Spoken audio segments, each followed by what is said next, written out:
KDM jangan terlalu pencitraan. Enough is enough. Stop pencitraan.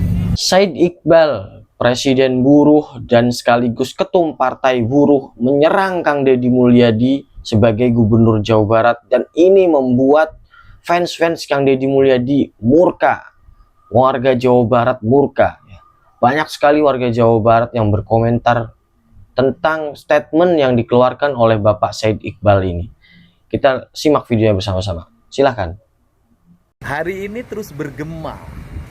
Deddy Mulyadi, Gubernur Jawa Barat atau KDM, itu adalah gubernur yang lebih bekerja untuk kepentingan konten dibanding kerja nyata melayani rakyat. Gubernur yang membangun pencitraan untuk kepentingan politik dirinya dan masa depan politiknya. Padahal saya mengambil jalan untuk tidak mengambil citra. Bersikap mengambil jalan tengah dalam UMK dan UMSK sesungguhnya sikap yang sangat beresiko, karena saya pasti dicaci maki, saya pasti dibenci, didemo dalam saban waktu, umpatan terus bergemuruh dari mulai Gubernur Tai dan gubernur yang lainnya. Saya mengambil jalan itu untuk kepentingan semua, agar buruh bisa secara perlahan terus meningkat kesejahteraannya, tapi perusahaan mampu bertahan dengan kondisi dan iklim yang makin hari semakin berat. Saya punya pengalaman saat jadi bupati, dulu pernah menetapkan upah bertingkat, yaitu UMSK, dari mulai upah tertinggi di sektor otomotif sampai upah yang paling rendah di sektor tekstil. Dan paling rendah sekali upah di Purwakarta adalah garment. Setelah saya berhenti jadi bupati, kebijakan pengupahan itu berubah. UMSK tidak diperbolehkan lagi. Akhirnya industri padat karya jatuh berguguran. Dari mulai Starpia, Enstrand, Dada, Iljinsun Garment, dan berbagai industri lainnya, dan mungkin terjadi di seluruh wilayah Jawa Barat. Saya menyaksikan buruh-buruh menjerit dan menangis hidup tanpa pesangon. Saya menyaksikan buruh menjual besi untuk menyambung kehidupannya karena mereka kehilangan pekerjaan. Maka jalan ini saya ambil untuk kepentingan semua. Saya berharap ke depan industri yang ada di Jawa Barat adalah industri berteknologi tinggi, padat modal, melibatkan anak-anak berpendidikan menengah dan tinggi, sehingga upahnya tinggi. Tetapi pada faktanya, kita masih berhadapan dengan saudara-saudara kita yang ngantri untuk mendapat pekerjaan. Saudara-saudara kita yang berpendidikan SMP harus mendapat pekerjaan. Dan akhirnya upahnya berbeda antara yang padat modal dengan padat karya. Untuk itu, saya mengambil resiko ini. Saya merelakan diri saya dicaci maki. Saya merelakan diri saya dalam setiap hari, setiap detik dibahas secara terus-menerus dengan berbagai tuduhan. Dibanding saya mengambil jalan citra hanya untuk kepentingan diri saya sendiri. Sama buruh-buruh yang ada di Indonesia nih, yang terutama yang kemarin yang di Jawa Barat loh, yang demo mau kenaikan gaji. Aduh, pengen gajinya besar, tapi skill kagak ada. Kalau lu mau gaji gede, skill lu mainin, skill lu tingkatin, baru gaji gede, ya. Kalau perlu punya usaha sendiri, kalau punya skill, baru lu gaji lu gede. Kalau lu mau gaji gede, kalau lu punya penghasilan gede, jadi pembisnis, jadi pengusaha, jangan jadi pekerja, ya. Otak lu dipakai. Demo-demo, ngemis-ngemis, minta tolong ke pemerintah, pengen gajinya digedein. Ketika ada DPHK-an, ada pengangguran banyak, keluar-keluar lagi lu pada monyet lu pada. semua. Kagak paham gue pola pikirnya. Kayaknya nih orang-orang kayak buruh-buruh kayak gini diperalat nih sama ketua partai siapa itu, buruh katanya, ketua partai buruh tuh memperjuangin cuma kenaikan gaji doang. Ketika ada buruhnya pada di PHK aja pada diam aja, lupa aja monyet. Gaji aja diperjuangin lu pada. Ketika buruh banyak di PHK aja pada diam-diam baik lu. Gaji aja pada dipotongin buat lu pada. Buat pengurus-pengurus apa? Serikat buruh no. Gaji aja dipotongin no buruh-buruh no. Ketika ada buruh di PHK aja pada diem-diem baik lu. Keluar-keluarnya pada pengen naik gaji aja. Kenapa lu? Pengen naik juga lu iurannya. Buruhnya lagi boloon. Longo, tau gak lu buruh yang mau ikut-ikutan demo nih yang kemarin no di Sudung Sate sama pembukaan apa yang di Subang no. Nggak punya otak lo pada mikir jadi orang mah. Masih untung lo punya kerjaan, mana yang lain juga banyak yang nganggur no. Banyak pengangguran koar-koar, udah nggak ada pengangguran koar-koar pengen naik gaji. Orak lo pada. Aing mah percaya buruh ayeuna mah parinter, cerdas, tidak mudah diadu domba, bahkan terprovokasi. Apalagi terprovokasi ku jelema modelan Said Iqbal anu diduga memanfaatkan buruh untuk kepentingan politik. Bayangkan orang sebagai buruh teh gawe banting tulang ti isuk tipkeun ka sore jang nafkahan keluarga. Tapi setiap orang gajian dipotong 1% jang iuran serikat pekerja. Ayeuna semisal gaji orang teh 5 juta. Ya, berarti 1% dina 5 juta teh 50.000. Tah eta teh setiap bulan satu orang satu anggota.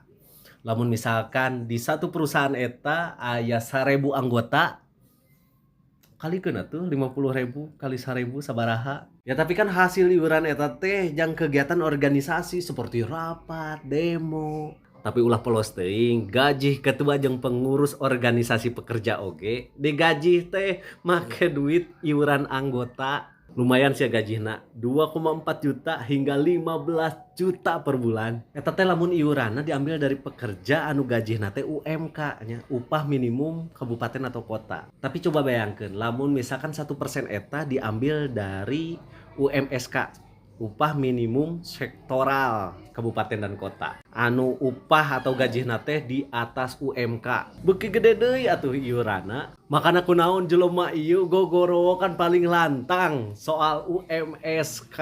Paham meureun arahna ka mana? Hiji deui, menurut data BPS tahun 2023 ya, jumlah buruh pabrik di Indonesia mencapai 19,34 juta. Taruhlah 19 jutanya buruh pabrik teh. Kira-kira lamun misalkan iurana kita ambil dari gaji UMK, misalkan 5 juta 1% 50.000 dikali 19 juta buruh pabrik, kira-kira sabaraha? Assalamualaikum warahmatullahi wabarakatuh.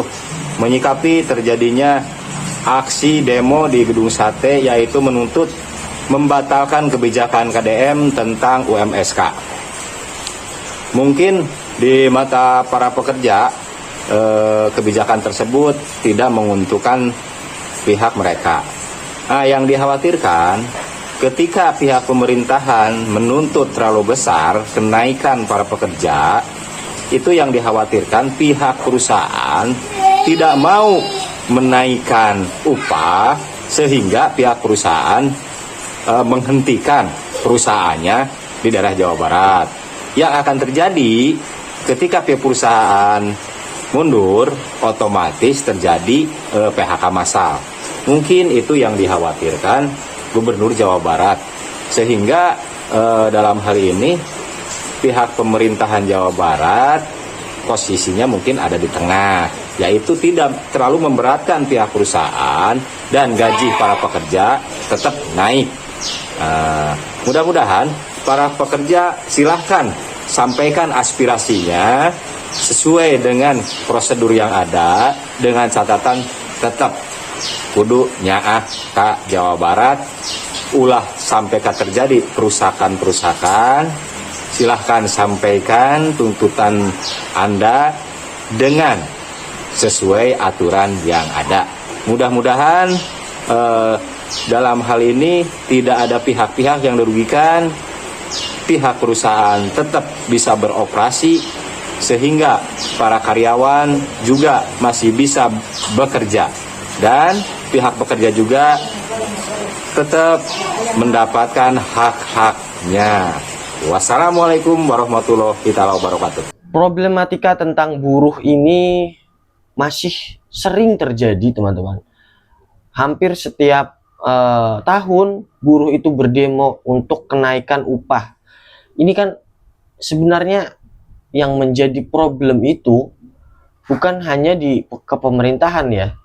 Mungkin di kepemerintahan ada problemnya, yaitu akan tetapi problem yang terjadi di pemerintahan terkait dengan upah minimum yang diberikan itu kan sangat bersenjangan dengan pengusaha-pengusaha yang ada di daerah tersebut. Maka kebijakan yang diambil oleh pemerintah daerah ketika menetapkan upah minimum itu sudah sangat dipikirkan ya. Dan tapi kan banyak juga warganet yang mengungkapkan tentang iuran buruh. Ketika gaji dinaikkan, iuran akan bertambah atau naik juga, ikut naik ya. Dan di sini kan ada, bisa dibilang ada yang diuntungkan. Kalian teman-teman buruh ini kan kerja kan, tapi uangnya dipotong untuk orang-orang atau oknum-oknum yang duduk santai, yang pejabat-pejabat buruh, serikat buruhnya ini kan, ini dirugikan juga teman-teman ya. Dan juga mungkin ini kenapa terjadi karena manajemen keuangan yang dilakukan di rumah ataupun para teman-teman buruh ini kurang baik ya.